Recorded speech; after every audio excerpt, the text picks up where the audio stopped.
వెంకటాపురం అనే పల్లెటూరిలో ఒక ఎత్తైన పర్వతం కింద రామయ్య అనే రైతు తన ముగ్గురు భార్యలైన సీతమ్మ, గౌరమ్మ, లక్ష్మమ్మలతో కలిసి జీవించేవాడు. ఉదయాన్నే రామయ్య ఇంటి ఆవరణలో ముగ్గురు భార్యల మధ్య గొడవ జరుగుతోంది. అక్కడికి పొరుగింటి వాళ్ళైన సోమయ్య, పుల్లయ్య వచ్చారు. ఏంటి గౌరమ్మ, నేను పొద్దున్నే లేచి పశువుల పేడ తీసి వాకిలి బూడ్చి ముగ్గులు పెడుతుంటే నువ్వు మహారాణిలాగా ఇంకా పడుకునే ఉన్నావా? ఈ ఇంట్లో పనులన్నీ నేను ఒక్కదాన్నే చెయ్యాలా? నీకు చేతులు కాళ్ళు నొప్పులా? ఓహో, పెద్ద ఇల్లాలు గారు బాగా చెబుతున్నారే. నిన్న రోజంతా వంటగదిలో పొయ్యి ముందు కూర్చొని 10 మందికి సరిపడా వంట చేసింది నేను కాదా సీతక్క? అప్పుడు నా కాళ్ళు చేతులు లాగలేదా? నువ్వేమైనా వచ్చి నాకు వంటలో సాయం చేశావా? లక్ష్మమ్మ వెటకారంగా నవ్వుతూ, మీ ఇద్దరి గొడవలు వినలేక నా చెవులు పగిలిపోతున్నాయమ్మా. మీరిద్దరు ఇంట్లో చిన్న చిన్న పనులు చేసుకుని గొప్పలు చెబుతున్నారు. నిన్న పర్వతం కిందున్న చేదబావి దగ్గర నుండి 10 బిందెల నీళ్లు మోసుకొని వచ్చింది నేను. నా నడు విరిగిపోతుంది. ఎవరి పనులు వాళ్ళు చేసుకుంటే ఈ గొడవలు ఉండవు కదా. రామయ్య తల పట్టుకుని బాధగా, దేవుడా, నాకెందుకీ కర్మ? రోజంతా పొలంలో మట్టితో కుస్తీబడి అలసిపోయి ఇంటికొస్తే కాస్త ప్రశాంతత లేదు. ఉదయం కళ్ళు తెరిచినప్పట్నుంచి రాత్రి పడుకునేదాకా ఈ ముగ్గురి గొడవలు వెంటనే నా బతుకైపోయింది. పర్వతం లాంటి కష్టం వచ్చినా తట్టుకోగలను గాని ఇంట్లో ఈ అశాంతిని మాత్రం తట్టుకోలేకపోతున్నాను. ఏమయ్యా రామయ్య, నీ ఇంట్లో రోజు ఇదే రామాయణమా? భార్యాభర్తలన్నాక కలిసిమెలిసి ఉండాలి గాని ఇట ఎప్పుడు కుక్కలు పిల్లుల్లా కొట్టాడుకుంటే ఇల్లు ఎట్టా నిలబడుద్ది? ఊరి జనాలందరూ మీ ఇంటే చూసి నవ్వుకుంటున్నారు. అవును రామయ్య, సోమయ్య చెప్పింది నిజం. ఒక ఇంట్లో ముగ్గురు భార్యలుంటే ఆ ఇల్లు స్వర్గంలాగా ఉండాలి. ఒకరికొకరు సాయం చేసుకుంటా బతకాలి. సీతమ్మ, గౌరమ్మ, లక్ష్మమ్మ, మీ ముగ్గురికి బుద్ధి లేదా? మీ భర్త మీకోసం రేయింబౌళ్ళు కష్టపడుతున్నాడు. మీరిట్టా ఒకరి మీద ఒకరు బడి ఏడుస్తుంటే ఆయనకు ఎంత మనోవేదన ఉంటుందో ఎప్పుడైనా ఆలోచించారా? పుల్లయ్య గారు, మీరు అన్నీ తెలుసని మాట్లాడకండి. నేను ఈ ఇంటికి పెద్ద కోడల్ని. నా మాట వీళ్ళిద్దరూ వినాలి కదా. కానీ వీళ్లకు తల పొగరెక్కువ. నేను ఏ పని చెప్పినా ఎదురు సమాధానం చెబుతారు. నా మాట వినని వాళ్లతో నేనెలా కలిసుంటాను? చూసారా సోమయ్య గారు, సీతక్కకి ఎంత గర్వమో. పెద్ద కోడలైతే మమ్మల్ని బానిసల్లా చూస్తుందా? తను చెప్పిందే వేదం అవ్వాలా? అందరికి సమాన హక్కులుంటాయి. నా పని నేను చేసుకుంటున్నాను. తన పని తాను చేసుకోవాలి. అవును పుల్లయ్య గారు, నా వయసు వాళ్ళిద్దరి కంటే తక్కువ కాబట్టి నన్నెప్పుడు చిన్న చూపు చూస్తారు. అన్ని కష్టపడిన పనులు నా నెత్తినే రుద్దుతారు. అందుకే నేను ఎవరితోనూ మాట్లాడకుండా నా మానాన్ని నేను ఉంటాను. ఈ ఇంట్లో ఎవరి దారి వాళ్ళదే. సోమయ్య, వీళ్ళకెంత చెప్పినా లాభం లేదు. ఎవరి పంతాలయ్యి. ఒకరి మీదొకరికి ఏమాత్రం ప్రేమ, గౌరవం లేవు. వీళ్ళ గొడవలు చూస్తుంటే నాకు జీవితం మీదే విరక్తి పడుతుంది. దేవుడు ఏదైనా పెద్ద కష్టం ఇస్తే తప్ప వీళ్ళకసలు బుద్ధి రాదు. నేను పొలానికి వెళ్తున్నాను. కొన్ని రోజుల తర్వాత ఒకరోజు సాయంత్రం రామయ్య పొలం నుండి ఇంటికి వస్తూనే స్పృహ తప్పి నేల మీద పడిపోయాడు. భార్యలు కంగారు పడ్డారు. పుల్లయ్య వైద్యం గురించి తెలిసినవాడు కావడంతో సోమయ్య అతన్ని తీసుకునొచ్చాడు. సీతమ్మ ఏడుస్తూ, ఏమైందండి మీకు? ఉదయం బాగానే పొలానికి వెళ్లారు కదా, ఇలా అకస్మాత్తుగా పడిపోయారేమిటి? కళ్ళు తెరవండి. సోమయ్య గారు, మా ఆయనకేమైందో చూడండి. నా ప్రాణాలు పోతున్నట్లుంది. అయ్యో దేవుడా, ఆయన ఒళ్ళు నిప్పులు చెరిగినట్లు కాలిపోతుంది. గాలి కూడా సరిగ్గా పీల్చుకోవడం లేదు. పుల్లయ్య గారు, మీరు నాడీ చూసి చెప్పండి. ఆయనకి ఏ జబ్బు రాలేదు కదా? నాకు చాలా భయంగా ఉంది. లక్ష్మణ కన్నీళ్లు పెట్టుకుంటూ, నేను ఉదయాన్నే చలికి గజగజ వణుకుతుంటే సరిగ్గా దుప్పటి కూడా కప్పలేదు. నా వల్ల ఆయనకు ఏ పరిస్థితి వచ్చిందేమో. దయచేసి మా ఆయనను బ్రతికించండి పుల్లయ్య గారు. పుల్లయ్య నాడీ చూస్తూ తీవ్రమైన స్వరంతో, పరిస్థితి చాలా విషమంగా ఉంది. తీవ్రమైన జ్వరం, వడదెబ్బ ఒకేసారి మీద పడ్డాయి. ప్రాణాలకే ప్రమాదంగా ఉంది. వెంటనే సరైన వైద్యం అందకపోతే రామయ్య దక్కడు. ఆ పైవాడే కాపాడాలి. ఏమంటున్నావు పుల్లయ్య? ప్రాణానికి ప్రమాదమా? మన పల్లెటూళ్ళలో అంత పెద్ద వైద్యులు ఎవరు లేరే. ఇప్పుడు మన రామయ్యనెట్టా కాపాడుకోవాలి? నువ్వే ఏదైనా దారి చూపించు మిత్రమా. దారి ఒకటే ఉంది సోమయ్య. పర్వతం అంచున పైభాగంలో సంజీవని ఆకు అనే ఒక మూలిక దొరుకుద్ది. ఆ ఆకు రసం తీసి తాగిస్తే ఈ జ్వరం వెంటనే తగ్గుద్ది. కాని ఆ పర్వతం ఎక్కటం చాలా కష్టం. అలాగే ఇంకొకరు ఆయన పక్కనే కూర్చొని రాత్రింబవళ్ళు తడిగుడ్డతో తల మీద పట్టీలేస్తా ఉండాలి. ఒక్క క్షణం కూడా ఆయన్ని వదిలి వెళ్ళకూడదు. రామయ్య నీరసంగా కళ్ళు తెరుస్తూ గొణుకుతూ, పుల్లయ్యా, నా ప్రాణం పోయినా పర్లేదు గాని పొలంలో పంట చేతికొచ్చే దశలో ఉంది. ఈ 2 రోజుల్లో ఆ పంటను కోసి ఇంటి తీసుకురాపోతే వర్షాలకి మొత్తం నాశనం అవుద్ది. నా కుటుంబం రోడ్డున పడుద్ది. నాకెవరూ సాయం చేసేవాళ్ళు లేరు.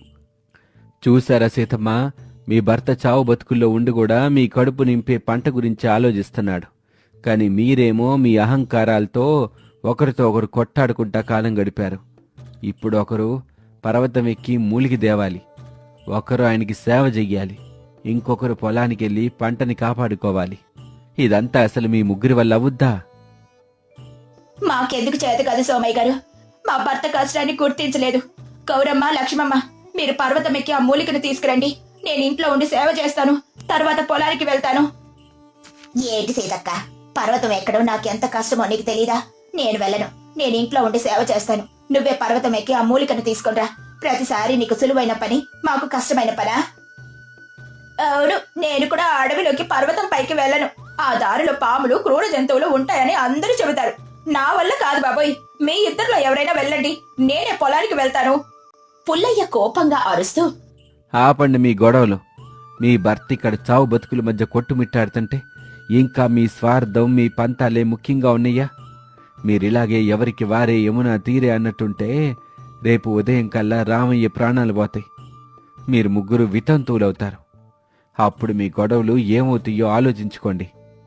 పుల్లయ్య మాటలతో ముగ్గురు భార్యలలో భయం, పశ్చాత్తాపం మొదలయ్యాయి. వారికి తమ తప్పేమిటో అర్థమైంది. సీతమ్మ కన్నీళ్లు తుడుచుకుంటూ, పుల్లయ్య గారు చెప్పింది నిజం. మనం ఇలా గొడవ పడుతూ కూర్చుని మనకు దిక్కు అని ఉన్నా మన భర్తను కోల్పోతాం. నా తప్పు నేను తెలుసుకున్నాను. గౌరమ్మ, లక్ష్మమ్మ, నన్ను క్షమించండి. పెద్దదాన్నయ్యుండి మిమ్మల్ని కలుపుకుని పోలేకపోయాను. ఇప్పుడు మనం ముగ్గురం ఒకటిగా నిలబడాలి. అక్క, నువ్వు అలా చేతులు జోడించకు. నాది తప్పే. నిన్ను పెద్దదానిగా ఎప్పుడు గౌరవించలేదు. మన కోపాలు పక్కన పెడదాం. ముందు మన ఆయన ప్రాణాలు కాపాడుకుందాం. నేనిప్పుడు ఏ పని చేయడానికైనా సిద్ధంగా ఉన్నాను. నేను కూడా నక్క, మీరు చెప్పినట్లే వింటాను. ఇన్నాళ్ళు నా చిన్నతనం వల్ల, గర్వం వల్ల మిమ్మల్ని శత్రువుల్లా చూశాను. నాకిప్పుడు మన ఆయన ప్రాణాలు, మన కుటుంబం మాత్రమే ముఖ్యం. ఎవరు ఏ పని చేయాలో నువ్వే చెప్పు సీతక్క. అమ్మయ్య, ఎప్పటికైనా మీలో మార్పు వచ్చింది. చాలా సంతోషం. ఇప్పుడు సమయం వృధా చేయబాకండి. మీలో ఎవరికి ఏ పని చేతన వద్దో వాళ్ళ బాధ్యత తీసుకోండి. నేను, పుల్లయ్య మీకు తోడుగా ఉంటాం. సోమయ్య గారు, నేను ఇంటి పెద్దను. వ్యవసాయం గురించి, పంట కోత గురించి నాకు కాస్త అవగాహన ఉంది. నేను ఈ క్షణమే పొలానికి వెళ్తాను. కూలీలను మాట్లాడుకుని రాత్రికి రాత్రి పంటను కోసి ధాన్యం బస్తాలను సురక్షితంగా మకాముకు చేరుస్తాను. ఆ పని నేను చూసుకుంటాను. నేను పర్వతం ఎక్కుతాను పుల్లయ్య గారు.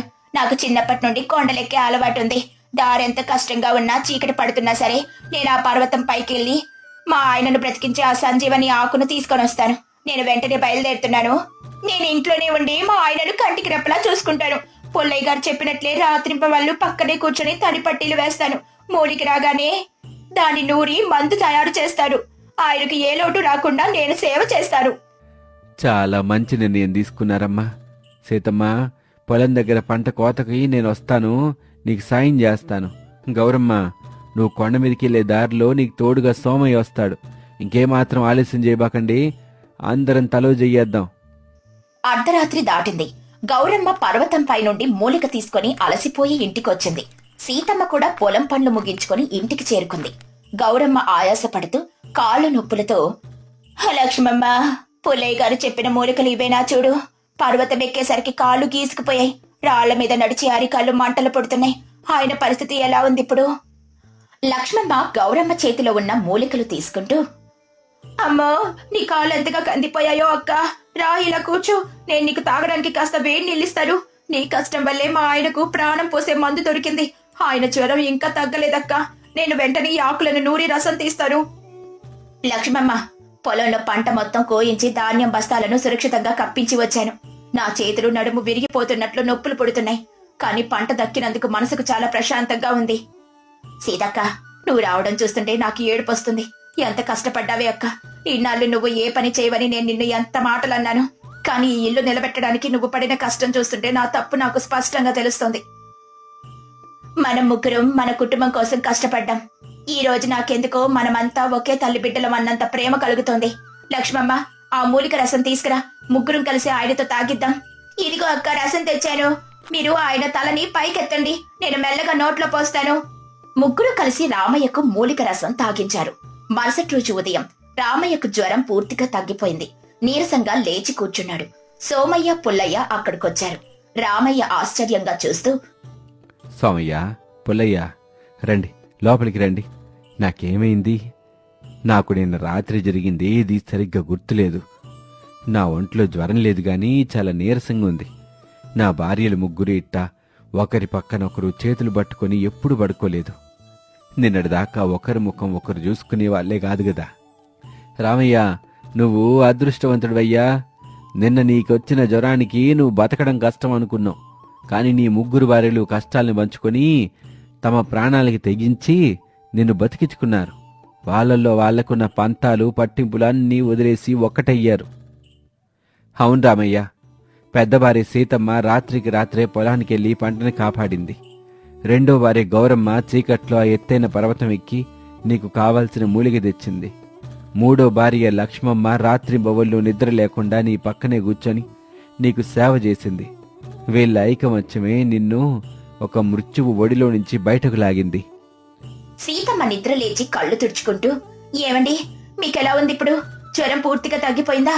సోమయ్య గారు, మా ఆయన లేచి కూర్చున్నారు చూసారా? దేవుడు మా ప్రార్థన విన్నాడు. అమ్మయ్య, నా ప్రాణం లేచొచ్చింది. ఇన్నాళ్ళు మా గొడవల వల్ల మీకు ఎంత నరకం చూపించామో మాకిప్పుడు అర్థమైందండి. మమ్మల్ని క్షమించండి. ఇక మీదట మా ముగ్గురి మధ్య ఎలాంటి గొడవలు రావు. ముగ్గురు అక్క చెల్లెల్లా కలిసిమెలిసి ఉంటాం. అవునండి, ఒకరికొకరం ఒంటరిగా ఉంటే ఏ కష్టాన్ని ఎదిరించలేమని ఈ సంఘటనతో మాకు తెలిసొచ్చింది. ముగ్గురం కలిసుంటేనే ఈ ఇంటికి బలము, మీకు సంతోషం. మీ పంట సురక్షితంగా ఉంది, మీ ప్రాణము సురక్షితంగా ఉంది. రామయ్య కన్నీళ్లు పెట్టుకుంటూ భార్యల చేతులు పట్టుకొని, మీరు ముగ్గురు నా ప్రాణాల్ని కాపాడిన దేవతలు. మీరు కలిసి ఉండడం చూస్తుంటే నాకొచ్చిన జ్వరం కూడా దేవుడు చేసిన మేలే అనిపిస్తుంది.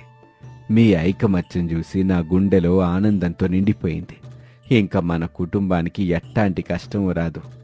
చూసావా మల్లయ్య, నిన్నటిదాకా కురుక్షేత్రంలాగా ఉన్న ఇల్లు ఈరోజు కష్టాన్ని కలిసికట్టుగా ఎదుర్కోవటం వల్ల నందనవనంలాగా మారిపోయింది.